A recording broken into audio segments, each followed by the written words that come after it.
जय हिंद साथियों, नमस्कार। कैसे हैं आप लोग? उम्मीद करता हूं आप लोग स्वस्थ है, मस्त है और तंदुरुस्त है और आपकी तैयारी है जो शानदार वाली चल रही है।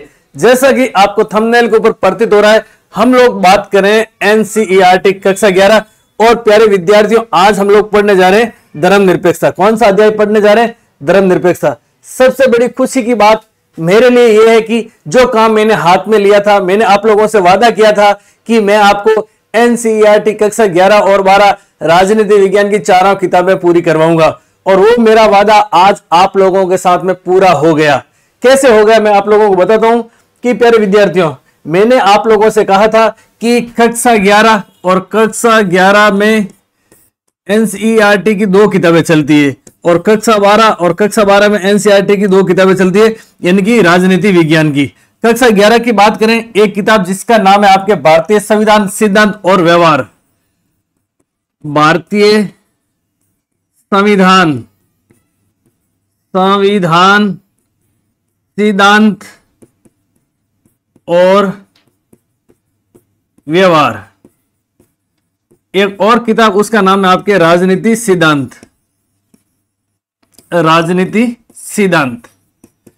ठीक है प्यारे विद्यार्थियों, बात करें हम कक्षा 12 राजनीति विज्ञान एनसीईआरटी की एक किताब जिसका नाम है आपके स्वतंत्र भारत में राजनीति।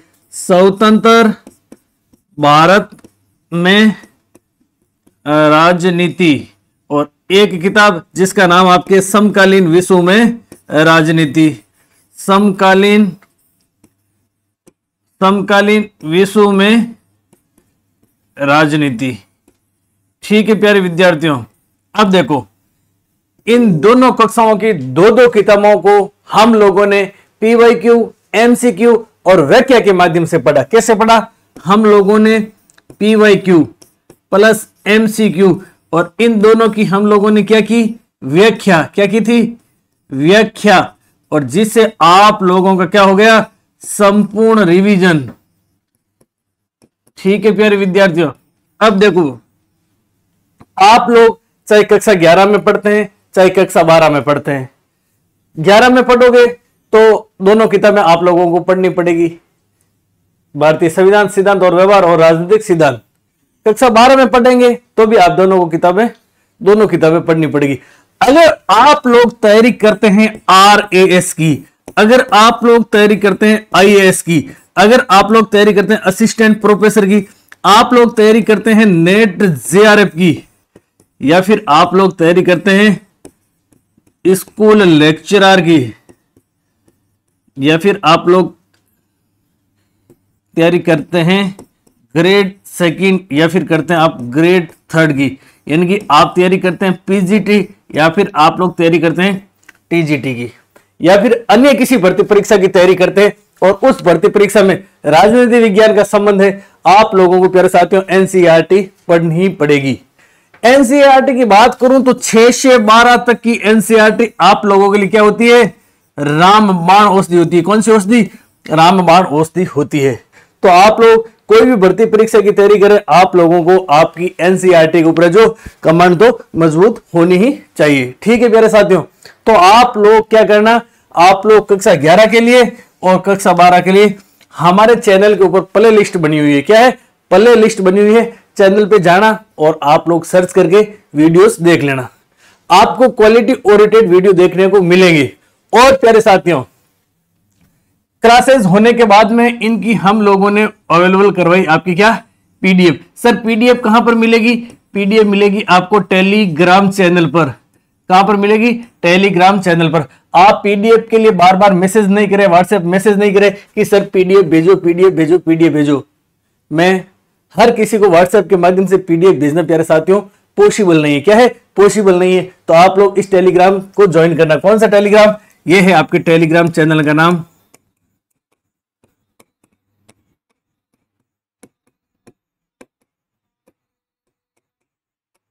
विकास चौधरी RS। जो हमारे YouTube चैनल का नाम है वही टेलीग्राम चैनल का नाम है। तो आई होप आप लोगों के लिए ये क्लासेस वेरी वेरी इंपॉर्टेंट साबित होगी। अब हम लोग इस अध्याय में बात करने जा रहे हैं प्यारे विद्यार्थियों धर्मनिरपेक्षता की। किसकी बात करने जा रहे हैं? धर्मनिरपेक्षता की। जैसा कि धर्मनिरपेक्षता, कभी आपने सुना कि धर्मनिरपेक्षता कभी आपने सुना पंथ निरपेक्षता, कभी आपने सुना सेक्युलरिज्म। क्या होती है धर्मनिरपेक्षता, क्या होती है पंथ निरपेक्षता? भारतीय संविधान की बात करें तो धर्मनिरपेक्षता को भारतीय संविधान के किन अनुच्छेदों के तहत उल्लेखित या फिर वर्णन किया गया या फिर इनकी व्याख्या की गई, या फिर हम लोग बात करें भारतीय संविधान की प्रस्तावना, प्रस्तावना में धर्मनिरपेक्षता या फिर पंथ निरपेक्षता नामक शब्द कब जोड़ा गया? तमाम मुद्दों को लेकर के हम बात करेंगे। हम लोग ये भी बताएंगे इस सेशन में कि क्या है भारतीय धर्मनिरपेक्षता का मॉडल और क्या है यूरोपीय धर्मनिरपेक्षता का मॉडल। साथ ही साथ हम ये भी जानेंगे कि धर्मनिरपेक्ष राज्य किसे कहा जाता है, धर्मतांत्रिक राज्य किसे कहा जाता है, और धार्मिक राज्य किसे कहा जाता है, और धर्म विरोधी राज्य किसे कहा जाता है। साथ ही साथ प्यारे साथियों हम लोग बात करेंगे अंतर धार्मिक वर्चस्व वाले राज्य या फिर अंतर वर्चस्व धार्मिकता और अंतर वर्चस्व धार्मिकता। साथ ही साथ हम लोग नेहरू या फिर हम बात करें अम्बेडकर या फिर बात करें गांधी जी या फिर बात करें राजीव भार्गव के विचारों को लेकर की भी हम लोग बात करेंगे। साथ ही साथ हम लोग बात करेंगे केशवचंद्र भारतीवाद, बात करेंगे गोलकनाथवाद, बात करेंगे SR बम्बईवाद, बात करेंगे किन वादों के तहत धर्मनिरपेक्षता या फिर पंथ निरपेक्षता को भारतीय संविधान का मूल ढांचा घोषित किया। साथ ही साथ हम लोग बात करेंगे फंडामेंटल राइट के तहत कहां पर धर्मनिरपेक्षता या फिर पंथ निरपेक्षता या फिर धार्मिक स्वतंत्रता का उल्लेख का अधिकार है। अगर आप लोग सेशन में बन गए तो सेशन के अंतिम समय तक आप लोग प्यारे साथियों बने रहे। अब देखो पहला प्रश्न क्या कह रहा है कि निम्न में से किस या किन वाद में उच्चतम न्यायालय पंथ निरपेक्षता को आधारभूत ढांचा माना? किस वाद में उच्चतम न्यायालय की बात करें तो सुप्रीम कोर्ट ने धर्मनिरपेक्षता या फिर पंथ निरपेक्षता, इसे अंग्रेजी में कहा जाता है सेक्युलरिज्म, सेक्युलरिज्म को आधारभूत ढांचा माना। तो आप लोगों का सही उत्तर हो जाएगा सर केशवानंद भारतीवाद और SR बम्बईवाद। आपका ऑप्शन हो जाएगा प्यारे साथियों 2 और 3। कौन सा हो जाएगा? 2 और 3। अब देखो केशवानंद भारतीवाद की बात करें तो ये बात कब, तो ध्यान रखना प्यारे साथियों 1973 में आया था। कब? 24 अप्रैल 1973। और SR बम्बईवाद की बात करें तो ये आया था आपके 1974 में। अब आप लोगों से मैं एक प्रश्न पूछता हूं कि भारतीय संविधान की प्रस्तावना में, भारतीय संविधान की मूल प्रस्तावना में पंथ निरपेक्ष या फिर सेक्युलर शब्द का उल्लेख था क्या? तो आप कहेंगे सर भारतीय संविधान की प्रस्तावना में, मूल प्रस्तावना में है जो पंथ निरपेक्ष शब्द का उल्लेख नहीं था। आप लोगों से अगला प्रश्न पूछूंगा कि पंथ निरपेक्षता शब्द है जो भारतीय संविधान की प्रस्तावना में कब जोड़ा गया? तो आप लोग बताएंगे 42वां संविधान संशोधन 1976 इंदिरा गांधी सरकार के समय हुआ था। उस समय भारतीय संविधान की प्रस्तावना में 3 शब्द जोड़े गए थे, समाजवादी, पंथ निरपेक्ष और अखंडता। उस समय सर जोड़ा गया। तो हम लोग बात करते हैं 42वां कॉन्स्टिट्यूशन अमेंडमेंट, और ये कब हुआ था? ये हुआ था आपके 1976 में। किस सरकार के समय हुआ था? तो इंदिरा गांधी सरकार के समय ये आपके अमेंडमेंट हुआ था। इस अमेंडमेंट के तहत भारतीय संविधान की प्रस्तावना, और प्रस्तावना में 3 नए शब्द जोड़े, किया 3 नए शब्द जोड़े गए, 3 नए शब्द जोड़े गए भारतीय संविधान की प्रस्तावना में। एक शब्द समाजवादी, क्या शब्द? समाजवादी, समाजवादी।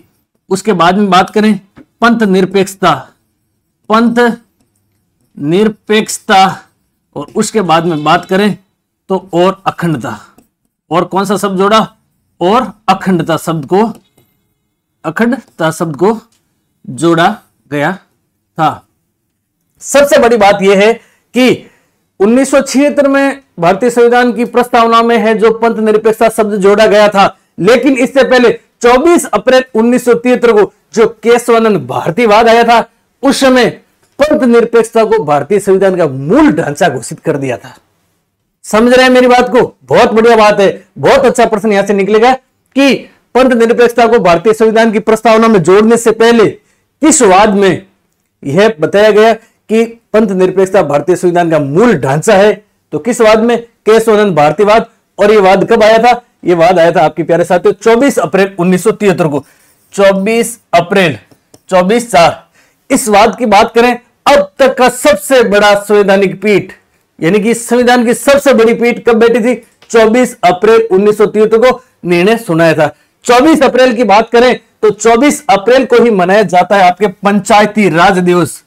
24 अप्रैल और 24 अप्रैल को ही मनाया जाता है कौन सा दिवस? पंचायती राज दिवस। याद रख लेना, आप पंचायती तो खूब करते हैं। पंचायती राज दिवस, पंचायती राज दिवस। इसी प्रकार से आप लोगों को एक चीज और बता देता हूं, 26 नवंबर और 26 नवंबर को कौन सा दिवस मनाया जाता है? 26 नवंबर और 26 नवंबर को दिवस मनाया जाता है आपके संविधान दिवस। कौन सा दान? संविधान दिवस। इसी प्रकार से एक और दिवस है, वो मनाया जाता है आपके 25 जनवरी को। कौन सा दिवस मनाया जाता है? 25 जनवरी को। ध्यान रखना, 25 जनवरी को मनाया जाता है आपके मतदाता दिवस। कौन सा दिवस? मतदाता दिवस मनाया जाता है 25 जनवरी को। तो इसके इर्द गिर्द की हम लोगों ने संपूर्ण जानकारी इकट्ठी कर ली। अब देखो प्यारे साथियों, उसके बाद में एक और वाद जिसका नाम है आपके SR बॉम्बे वाद। यह कब आया था? 1974 में आया था, 1994 1994 में आया था। इस वाद में भी बताया गया कि उस न्यायालय ने कहा पंथ निरपेक्ष है जो भारतीय संविधान की आधारभूत ढांचा है। तो सही उत्तर क्या हो जाएगा प्यारे साथियों? आपका सही उत्तर हो जाएगा आपका सी। क्या हो जाएगा? सी। अब देखो, पंथ निरपेक्षता या फिर बात करें धर्म निरपेक्षता या फिर बात करें सेकुलरिज्म, इसका मतलब यह नहीं होता है कि यह धर्म विरोधी अवधारणा है या फिर धर्म से इस अवधारणा को कोई लेना देना नहीं। हम लोग आगे बढ़ेंगे जो जो आप लोगों के समझ में आता रहेगा। अब देखो, भारतीय संविधान की प्रस्तावना में सेकुलर शब्द ये आ गया। भारतीय संविधान और भारतीय संविधान की प्रस्तावना में सेकुलर शब्द को पंथ निरपेक्ष, जबकि संविधान के किस अनुच्छेद में इसे लौकिक शब्द से उल्लेखित किया गया है? बहुत अच्छा प्रश्न निकलेगा यहां से, आप लोग 7 स्टार लगा लीजिए। अब देखो, प्रश्न यह है प्यारे साथियों, भारतीय संविधान की प्रस्तावना यानी प्रेम्बल में सेकुलर शब्द को पंथ निरपेक्ष कहा गया है, जबकि भारतीय संविधान के किस अनुच्छेद में इसे लौकिक शब्द के रूप में उल्लेखित किया गया है? शब्द जिसका नाम है सेक्युलर, SECULAR। भारतीय संविधान की प्रस्तावना में तो सेक्युलर शब्द का अर्थ है आपके पंथ निरपेक्षता, जबकि भारतीय संविधान का एक अनुच्छेद ऐसा है जिसमें सेक्युलर शब्द को हिंदी में लौकिक रूप से उल्लेखित किया गया है। तो ध्यान रखना आप प्यारे साथियों, भारतीय संविधान का आर्टिकल कौन सा है? 25 खे। कौन सा है? 25(2) का खे। सही उत्तर क्या हो जाएगा? आपका सी हो जाएगा। ध्यान रखना, बहुत अच्छा प्रश्न है। भारतीय संविधान की बात करें, भारतीय संविधान में फंडामेंटल राइट का उल्लेख कहां पर है? तो आप लोग कहेंगे सर भारतीय संविधान का भाग 3 अनुच्छेद 12 से लेकर के 35 तक भारतीय संविधान में फंडामेंटल राइट का उल्लेख है।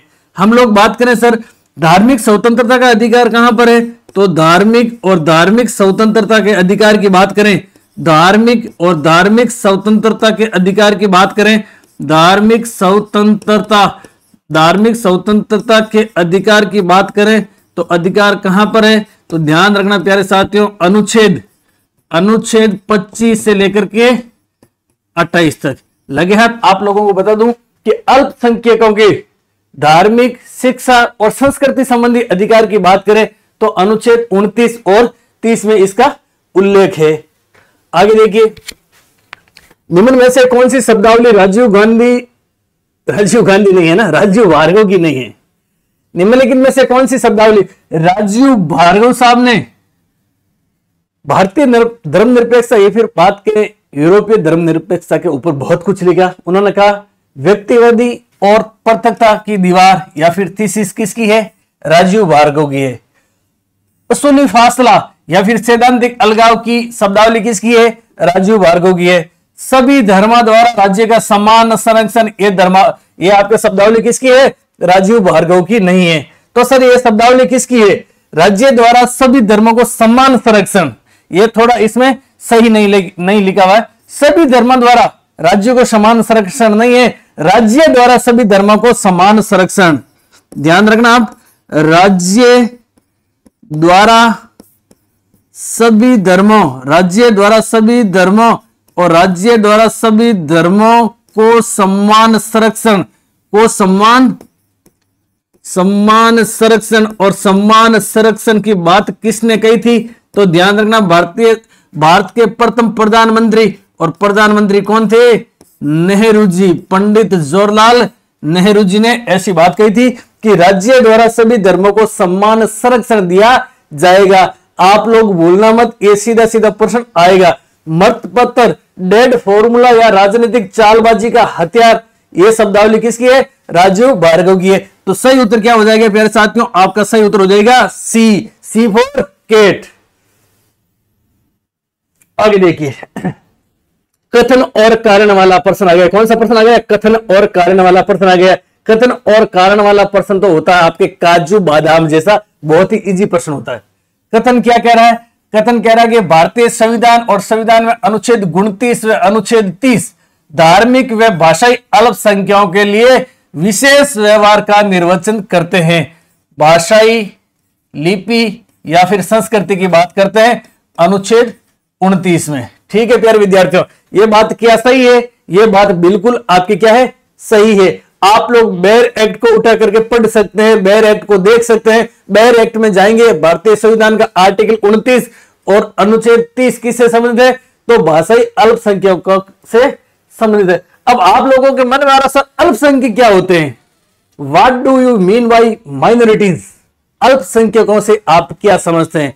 अल्पसंख्यकों की बात करें, मान लीजिए ये कोई क्षेत्र है, इस क्षेत्र में 100 व्यक्ति रहते हैं, इस क्षेत्र में 100 व्यक्ति रहते हैं, तो मान लो कि 90 व्यक्ति तो किसी एक धर्म से संबंध रखने वाले व्यक्ति है, 90 व्यक्ति एक धर्म से संबंध रखने वाले व्यक्ति है, 10 व्यक्ति है जिनका धर्म अलग अलग है, यानी कि 3 व्यक्ति किसी धर्म के हैं, 2 व्यक्ति किसी धर्म के हैं, 7 व्यक्ति किसी धर्म के हैं।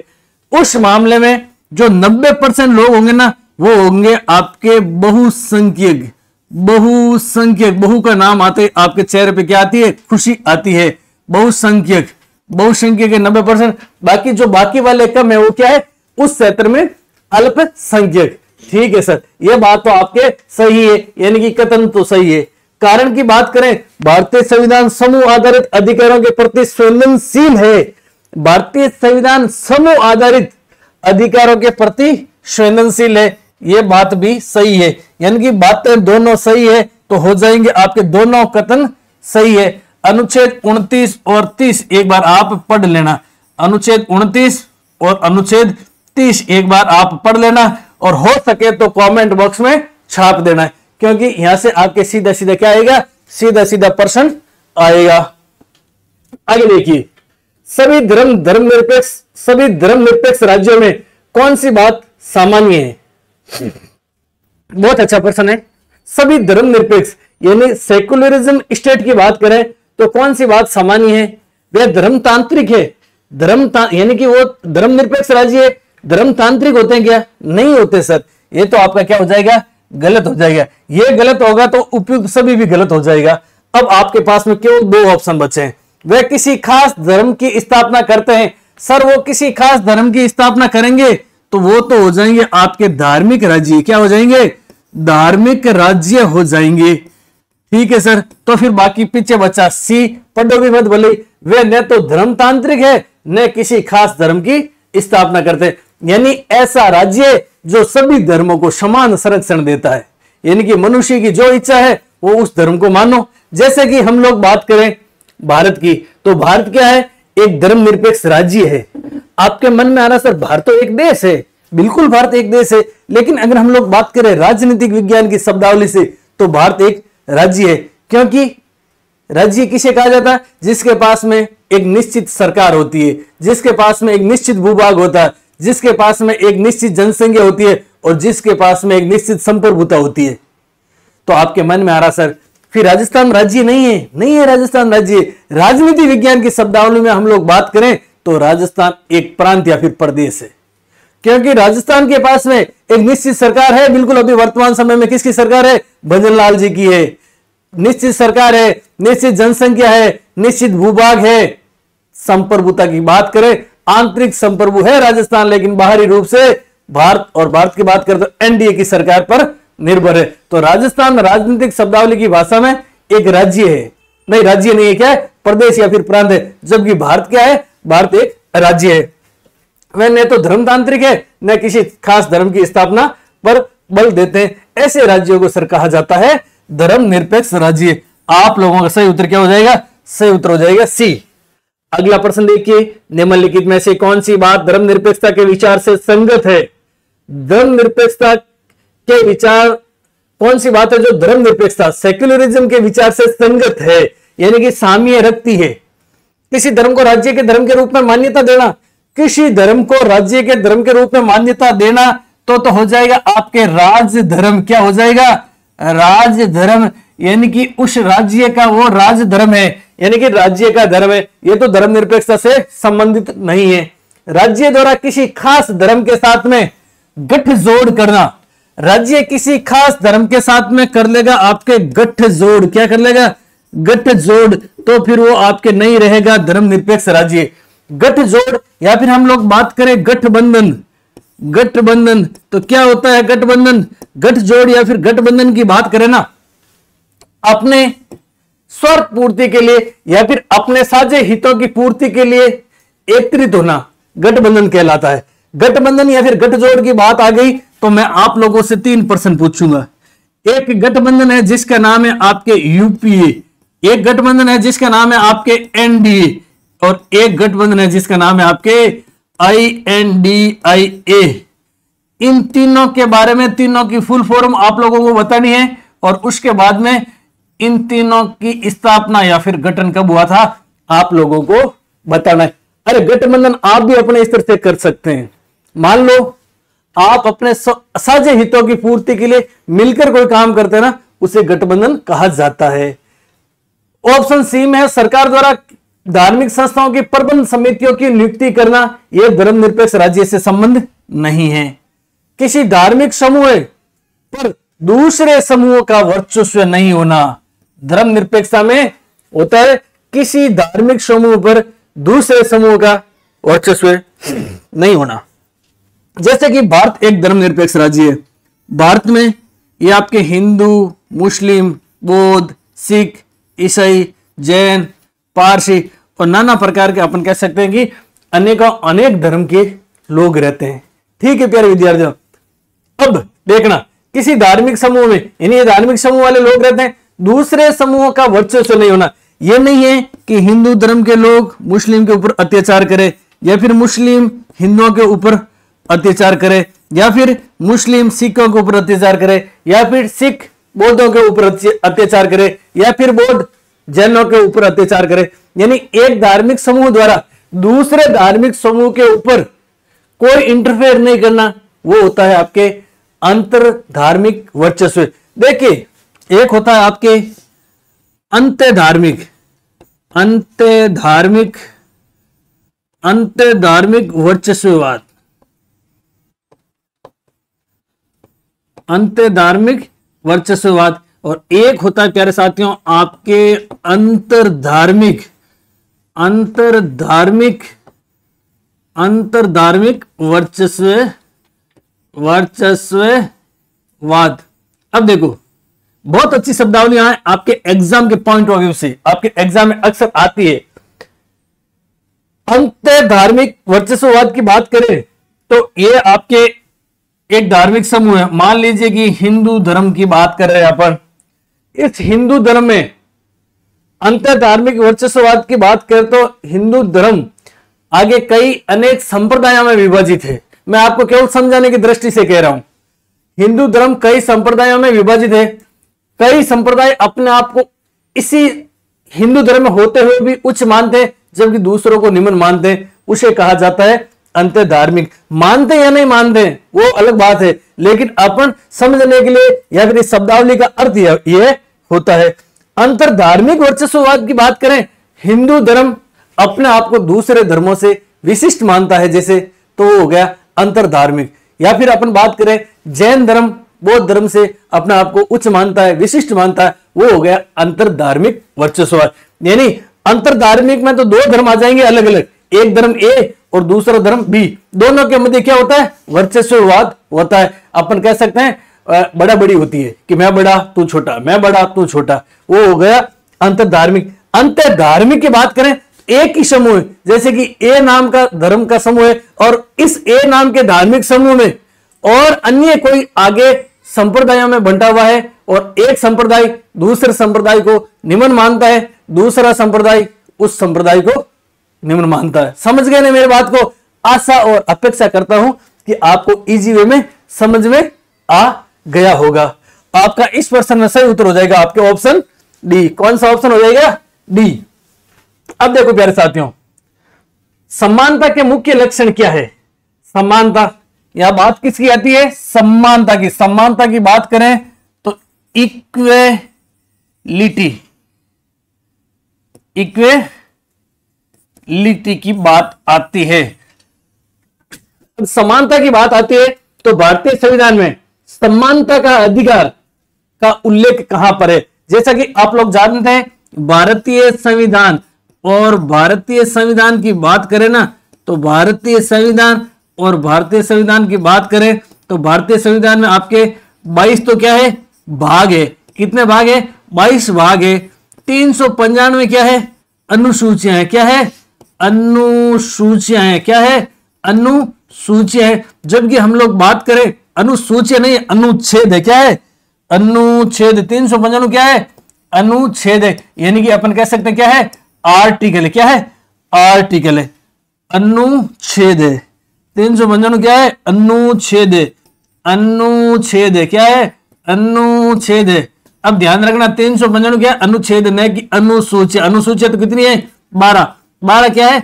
अनुसूचियां है। 12 क्या है? अनुसूचियां है, यानी कि शेड्यूल से हम लोग कह सकते हैं। अब देखो, प्रारंभिक मूल संविधान या फिर ओरिजिनल कॉन्स्टिट्यूशन में 12 अनुसूचियां नहीं थी। कितनी अनुसूचियां थी? ध्यान रखना प्यारे विद्यार्थियों, 8 अनुसूचियां थी। कितनी थी? 8 थी। अब देखो, प्रश्न अपना यह था कि भारतीय संविधान में समानता का अधिकार किस अनुच्छेद के तहत है? तो बात करते हैं हम फंडामेंटल राइट, यानी कि मौलिक अधिकार की। मौलिक अधिकार की बात करें सर, मौलिक अधिकार की अवधारणा कहां से ली गई? यूएसए से ली गई। मौलिक अधिकार की बात करें तो अनुच्छेद 12 से लेकर के 35 तक भारतीय संविधान में मौलिक अधिकारों या फिर फंडामेंटल राइट का उल्लेख है। सर आप तो ये बताओ, समानता के अधिकार का उल्लेख कहां पर है? अनुच्छेद 14 से लेकर के 18 तक भारतीय संविधान में समानता के अनुच्छेद का उल्लेख है। सर अनुच्छेद 14 में क्या है? अनुच्छेद 14 में विधि के समक्ष समानता का उल्लेख है। क्या है? विधि के समक्ष समानता का उल्लेख है। आप लोग कमेंट करके बताइए कि अनुच्छेद 14 में क्या उल्लेखित है, 15 में क्या है, 16 में क्या है, 17 में क्या है और 18 में है उपाधियों का अंत। एक बार आप लोग कमेंट करके बताओ। समानता और स्वतंत्रता की बात आती है ना, तो मैं आपको एक परिभाषा बताऊंगा, बहुत शानदार परिभाषा जो अक्सर एग्जाम में आती है। अब देखो, समानता का मुख्य लक्षण है आपके विशेषाधिकारों का अभाव। क्या है? विशेषाधिकारों का अभाव। सभी व्यक्तियों को अपनी क्रियात्मक शक्तियों के विकास के समान अवसर देना, बिल्कुल सही बात है। जाति, धर्म तथा रंग आदि के आधार पर कोई भेदभाव नहीं करना, सही बात है। संसाधन तथा संपत्ति का समान वितरण। अब देखो, समानता में संसाधन तथा संपत्ति का है जो समान वितरण है, जो क्या नहीं होता है, ध्यान रखना। यानी कि अब बात करें हम लोग उदारवाद की या फिर बात करें समाजवाद की। एक बार तो समाजवादी तो ये कहते हैं कि समाज में जो भी संपत्ति है उन पर सभी का समान हक होना चाहिए, लेकिन उदारवादी क्या कहते हैं? या फिर हम लोग बात करें सकारात्मक उदारवादी की, तो सकारात्मक उदारवादी कहते हैं कि हाँ चलो कोई बात नहीं, एक बार तो आप लोग रिजर्वेशन के तहत या फिर आरक्षण के तहत उनको बराबर लेके आ जाओ, समतामूलक समाज की स्थापना कर दो। उसके बाद में योग्यतम की उत्तरजीविता होगी। किसकी होगी? योग्यतम की उत्तरजीविता। जो जितना योग्य होगा वो ज्यादा कमा लेगा और जो योग्य नहीं होगा कम कमाएगा, मौज मस्ती करेगा, उसके पास में पैसा कम होगा। उसके बाद में अगर अमीर और गरीब के बीच में खाई बढ़ती है तो उस खाई को बढ़ने दो, ठीक है। तो आपका सही उत्तर क्या हो जाएगा? 1, 2 और 3 हो जाएगा। अब आप राजनीति विज्ञान के विद्यार्थी हैं, आप कह रहे सर, आज कह रहे हैं कि समानता का तात्पर्य विशेषाधिकारों का अभाव है, और हम लोग भारतीय संविधान का अनुच्छेद 105 और भारतीय संविधान का अनुच्छेद 194 पढ़ते हैं। उसमें तो एमपी एमएलए को अपने विशेष अधिकार है, बिल्कुल है। अनुच्छेद 105 में संसद सदस्यों के विशेष अधिकार की बात होती है। किसकी? संसद सदस्यों के विशेष अधिकार की बात होती है। अनुच्छेद 105 में किसके विशेष अधिकारों की बात होती है? तो ध्यान रखना, संसद के सदस्यों को विशेष अधिकार है। जबकि 194 में विधानमंडल, विधानमंडल की बात करें तो विधान परिषद और विधानसभा के सदस्यों को विशेष अधिकार है। वो कुछ एक्सेप्शन है, जैसे कि हम लोग बात करें अनुच्छेद 15 में भी शिक्षण संस्थाओं में अपन कह सकते हैं कि आरक्षण है, विशेष अधिकार है कुछ वर्ग के लिए। अनुच्छेद 16 में भी है, वो विशेष अधिकार एज क्या है, आरक्षण है या फिर रिजर्वेशन है, या फिर हम बात करें अमेरिका की तरह सकारात्मक कार्यवाही है। ठीक है प्यारे साथियों, अब देखो एक परिभाषा मैंने बताया था कि समानता और स्वतंत्रता के मध्य विरोधाभास, लिबर्टी एंड इक्वेलिटी,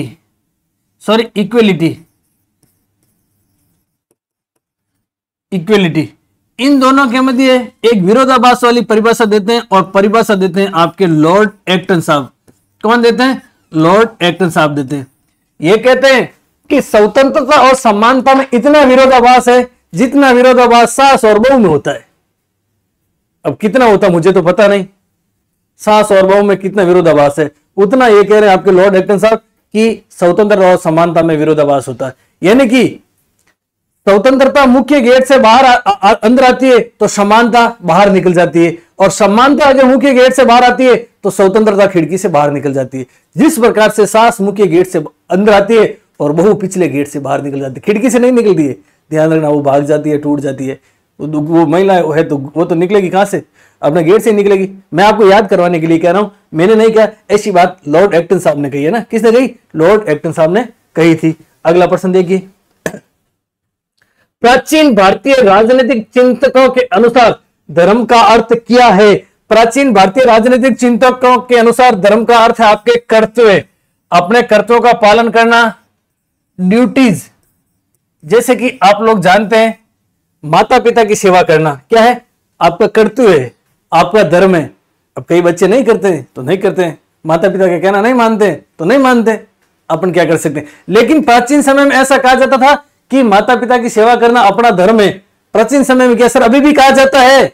बिल्कुल, माता पिता की सेवा करना अपना धर्म है, घर आए मेहमान की सेवा करना अपना धर्म है, गुरुजी की सेवा करना, गुरुजी का आदर करना सेवा है, धर्म है, कर्तव्य है। अब गुरुजी का आदर करो या मत करो, लेकिन जो गुरुजी का कंटेंट है, गुरुजी के पास में कंटेंट है, उसका आपको क्या करनी चाहिए? उसका आदर, रेस्पेक्ट करनी चाहिए। प्राचीन समय में न्याय भी भारत में धर्म के साथ जुड़ा हुआ था। ध्यान रखना, लिख लीजिए आप यहां पर नोट लगाकर। प्राचीन समय में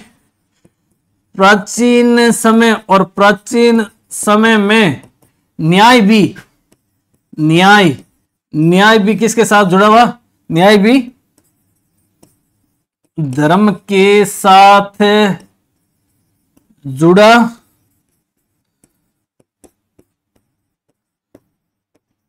हुआ था। देखो, अपने कर्तव्य पालन करने वाली अपन कह सकते हैं अंतिम पीढ़ी है ना, अंतिम पीढ़ी कह सकते हैं अपन, है ना। बाकी वो अलग अलग है, अपने इसमें नहीं जाएंगे, उपरोक्त सभी नहीं है, ध्यान रखना।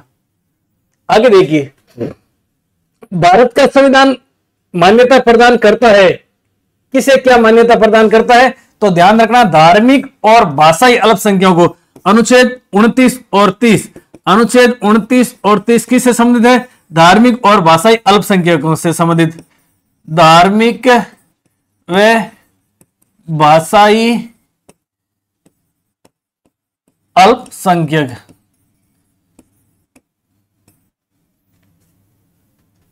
तो आपका सही उत्तर क्या हो जाएगा? इसमें सी हो जाएगा। अगला प्रश्न देखिए, धर्मनिरपेक्षता का मतलब सभी धर्मों को राज्य द्वारा सम्मान संरक्षण। यह विचार किसने दिया? यह विचार दिया था आपके पंडित जवाहरलाल नेहरू जी ने दिया था। अब देखो, एक है धर्मनिरपेक्षता का यूरोपीय मॉडल, धर्मनिरपेक्षता और धर्मनिरपेक्षता की हम बात करें किनकी? मॉडल्स की। किसकी? मॉडल की। और मॉडल की बात करें तो एक आता है आपके यूरोपीय मॉडल। कौन सा?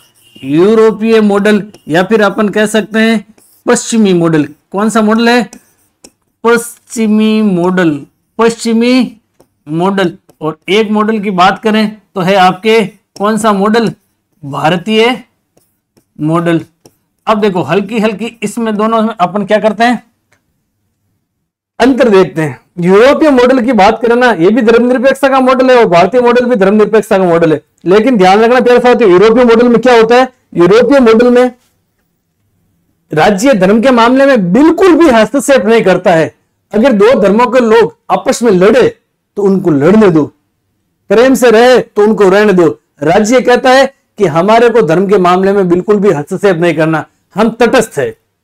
जबकि भारतीय धर्मनिरपेक्षता का मॉडल इस प्रकार के मामले में सकारात्मक रवैया दर्शाता है। जैसे मान लीजिए कोई एक धर्म का लोग दूसरे धर्म के लोग को, या फिर कोई एक धार्मिक समूह दूसरे धार्मिक समूह को हम कहें कि टॉर्चर करे या फोर्स करे कि आप हमारे वाला धर्म को ग्रहण कर लीजिए, हमारे धर्म को मानना शुरू कर दीजिए, हमारे धर्म के देवी देवताओं में विश्वास कीजिए, उस मामले में सरकार कहती है, राज्य या फिर सरकार उस मामले में क्या युक्त हस्तक्षेप करता है। राज्य कहता है कि सभी धर्मों सभी व्यक्तियों को अपने अपने स्तर से अपने अपने हिसाब से धर्मों को मानने की स्वतंत्रता का अधिकार है। आप किसी को बाध्य या फिर अभिशप्त नहीं कर सकते। जैसे जेस मिल ने कहा था, प्रत्येक मनुष्य अपने मन और शरीर का स्वामी है।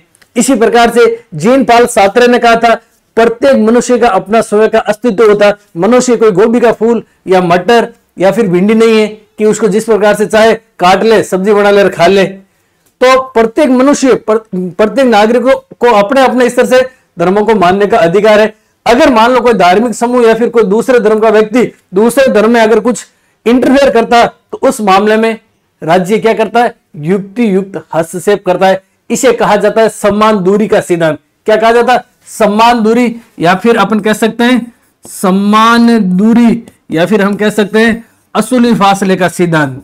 असूली फासले का सिद्धांत यह आपके भारतीय धर्मनिरपेक्षता से संबंधित है। बात करें महात्मा गांधी की, तो महात्मा गांधी की एक पुस्तक थी जिसका नाम था आपके 1909 में लिखी थी, हिंद स्वराज। हिंद स्वराज, हालांकि हिंद स्वराज में तो ऐसा कुछ नहीं कहा, लेकिन महात्मा गांधी ने कहा कि धर्म और राजनीति कभी अलग नहीं हो सकती। महात्मा गांधी का एक प्रसिद्ध कथन है कि राजनीति ने मनुष्य को सांप की कुंडली की तरह जकड़ रखा है। राजनीति ने मनुष्य को सांप की कुंडली की तरह जकड़ रखा है और मनुष्य के पास में इसके चारों ओर जूझने के सिवाय और कोई अन्य उपाय नहीं है। यह कथन किसका था, गांधी जी का था। डॉक्टर अंबेडकर साहब कहते थे कि मानवता सबसे बड़ा धर्म है। क्या है, मानवता। अंबेडकर साहब की बात करें तो अंबेडकर साहब का जन्म हिंदू धर्म में हुआ था, जबकि उन्होंने अपने जीवन के अंतिम समय में कौन सा धर्म ग्रहण किया, तो आप लोगों को ध्यान होना चाहिए, बौद्ध धर्म ग्रहण किया था। तो प्यारे साथियों, अगले प्रश्न की ओर बढ़ते हैं। अब देखो अगला प्रश्न क्या, प्रश्नों की श्रृंखला तो पूरी हो गई और एनसीईआरटी कक्षा 11 धर्मनिरपेक्षता से एक ये टॉपिक उठाया गया, कॉलम उठाया गया है और ये कॉलम है कमाल अतातुर्क की धर्मनिरपेक्षता। यहां से आपके एग्जाम में एक प्रश्न बनेगा ही बनेगा। प्रश्न यहां से ये बनेगा, आइए हम एक अत्यंत भिन्न किस्म की धर्मनिरपेक्षता पर नजर दौड़ाते हैं। 20वीं सदी के प्रथमार्ध में तुर्की में धर्मनिरपेक्षता अमल में आई। कमाल अतातुर्क का संबंध कहां से है, तो ध्यान रखना किस देश से है, तुर्की से है। ठीक है प्यारे विद्यार्थियों, तुर्की में धर्मनिरपेक्षता अमल में आई। यह धर्मनिरपेक्षता संगठित धर्म से सैद्धांतिक दूरी बनाने की बजाय धर्म में सक्रिय हस्तक्षेप के जरिए उसके दमन की हिमायती करती थी। यह आपके सैद्धांतिक दूरी का सिद्धांत नहीं अपनाती थी, धर्म में सक्रिय हस्तक्षेप की बात करती थी। मुस्तफा कमाल अतातुर्क ने इस किस्म की धर्मनिरपेक्षता पेश की और उस पर अमल भी किया। अब देखो, अतातुर्क है जो प्रथम विश्व युद्ध के बाद सत्ता में आए। वे तुर्की के सार्वजनिक जीवन में खिलाफत को समाप्त कर देने के लिए कटिबद्ध थे।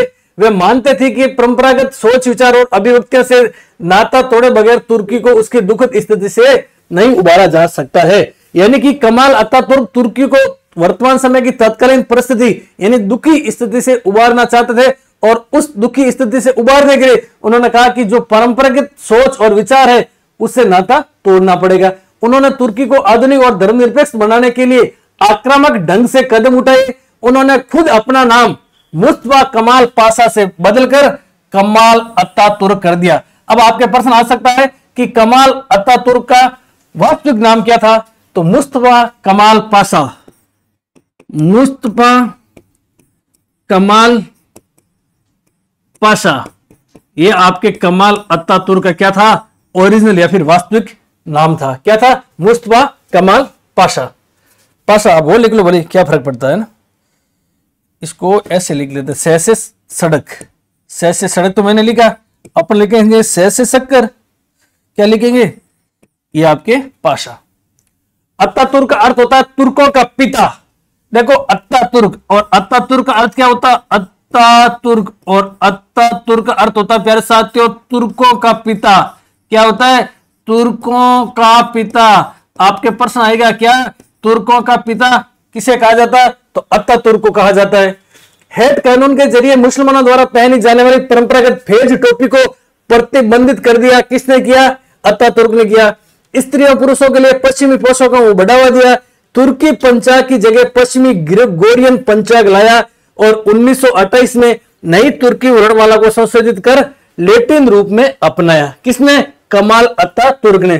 क्या आप ऐसी धर्मनिरपेक्षता की कल्पना कर सकते हैं जो आपको अपनी पहचान से जुड़ा नाम रखने और आपकी पसंद के कपड़े पहनने की आजादी न दे और आपकी बोलचाल की भाषा ही बदल डाले?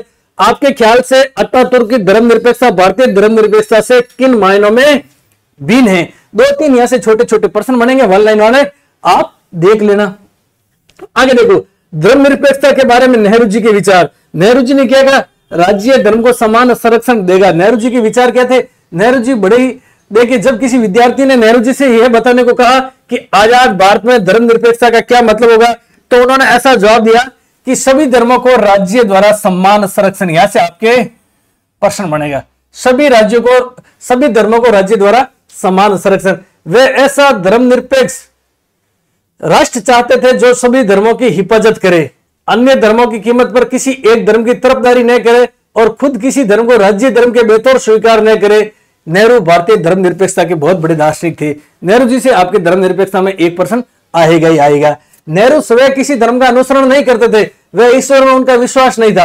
लेकिन नेहरू जी स्वयं खुद है ना, किसी धर्म का अनुसरण नहीं करते थे, ईश्वर में उनका विश्वास नहीं था, किनका, नेहरू जी का। लेकिन उनके लिए धर्मनिरपेक्षता का मतलब धर्म के प्रति विद्वेष नहीं था। ऐसा नहीं कि वो धर्म से घृणा रखते थे या फिर द्वेष रखते थे, ईर्ष्या रखते थे, नहीं। इस अर्थ में नेहरू तुर्की के अत्तातुर्क से काफी भिन्न थे। साथ ही वे धर्म और राज्य के बीच पूर्ण संबंध विच्छेद के पक्ष में भी नहीं थे।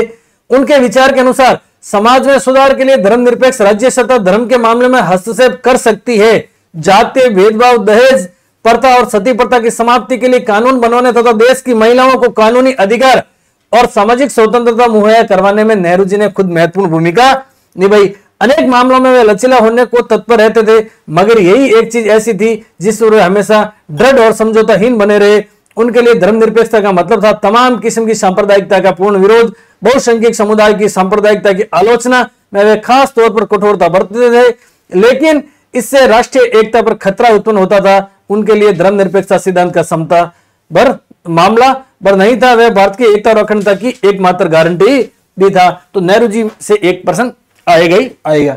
अब देखो प्यारे साथियों, एक विद्वान है जिसका नाम है बर्जेश्वर प्रसाद। क्या है?